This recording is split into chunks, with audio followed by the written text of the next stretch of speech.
아이를 더 힘들게 하는 6가지 부모 유형. 부모들은 아이가 사춘기라 힘들다고 하지만 아이들은 부모 때문에 사춘기가 더 힘들어지기도 합니다. 사춘기 아이를 힘들게 만드는 6가지 부모 유형이 있습니다. 첫째, 아이를 무서워하는 부모입니다. 사춘기 아이들은 다소 공격적이고 극단적일 때가 있습니다. 이런 아이가 부모한테 하지 말아야 할 행동을 하게 될까봐, 내가 이 아이한테 부모로서 보지 말아야 할 꼴을 보게 될까봐 두려워합니다. 아이가 가출해버리거나 더 문제가 생길까봐 전전긍긍합니다. 그래서 아이한테 할 말을 제대로 못합니다. 아이와의 갈등 상황을 직면하지도 못하고 아이한테 쩔쩔맵니다. 무서운 부모도 아이에게 안 좋지만 자식을 무서워하는 부모도 너무 안 좋습니다. 둘째, 도덕적인 지침을 못 주는 부모입니다. 늘 너무 뻔뻔한 사람들입니다. 학교에서 아이가 친구를 때렸다는 전화가 와도 애가 좀 그럴 수도 있지. 아래층에서 시끄럽다고 올라와서 죄송하다고 말해야 할 상황인데도 그럼 날아다닐까? 당신은 날아다녀? 라고 말하는 사람입니다. 항상 본인이 문제에는 좀 그럴 수도 있지 라고 합니다. 이런 부모에게서 자라는 아이는 사회의 기본적인 틀을 못 배웁니다. 아이는 자신이 잘못해도 엄마가 그러니까 나도 이러잖아 라고 말하게 됩니다. 문제 앞에서는 큰 소리치고 무조건 버티는 것입니다. 셋째는 불안한 부모입니다. 불안한 사람들은 평생에 걸쳐 자기 불안을 낮추는 데만 몰두합니다. 그것이 때로는 자신을 힘들게 하고 타인을 힘들게 합니다.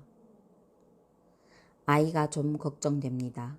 그러면 내가 불안하지 않기 위해서 아이가 내가 생각하는 방식으로 행동을 해야 합니다. 그렇게 만들기 위해서 끊임없이 잔소리를 하고 닥달하고 확인하고 추적합니다. 과잉 통제를 하는 겁니다.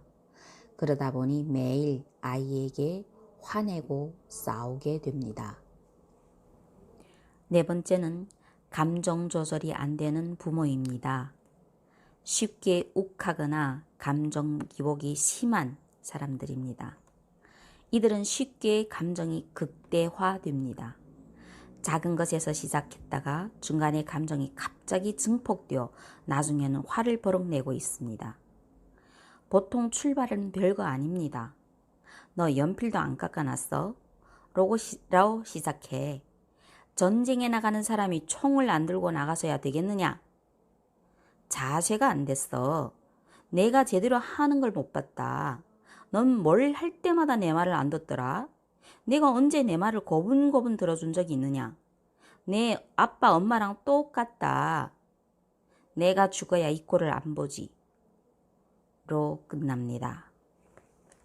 이런 사람들은 극대화된 감정을 확 쏟아내지 않으면 직성이 안 풀립니다.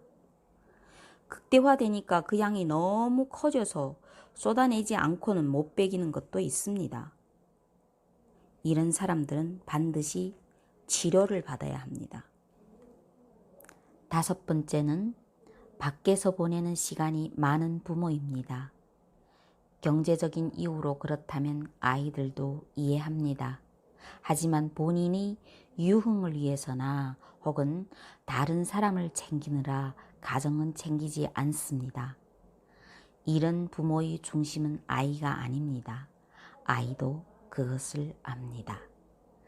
아이에게 무엇인가를 요구하려면 그래도 그 전에, 아니 지금 현재 그만큼의 사랑과 관심을 주고 있어야 합니다.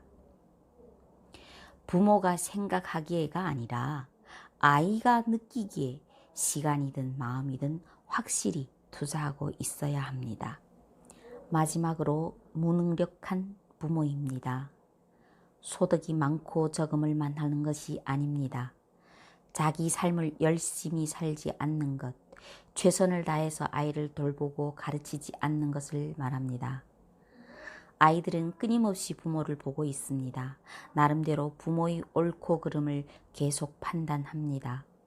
위기가 닥쳤을 때, 문제가 발생했을 때, 갈등 상황일 때 부모가 어떻게 대처해 나가는지를 아이는 보고 배웁니다.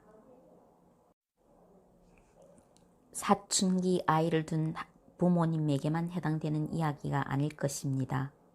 아이와 극렬하게 부딪힌다면 자신에게 다음과 같은 면이 있는지를 생각해 봤으면 합니다. 내 생각이 옳다고 아이에게 지나치게 강요하는 경향이 있는가? 내가 아이를 정말 믿어주는가? 내가 부모로서 최선을 다하고 있는가? 나의 불안이 심한 편이 아닌가? 나는 아이에게 시간과 관심을 충분히 할애하고 있는가? 내가 감정적으로 욱하는 편인가? 내가 혹시 아이를 겁내고 있지 않는가? 내 행동이 아이에게 잘못된 도덕적 지침을 주고 있지 않는가? 서너 개 정도에 해당한다면 자신을 돌아보며 치열하게 고쳐가야 합니다.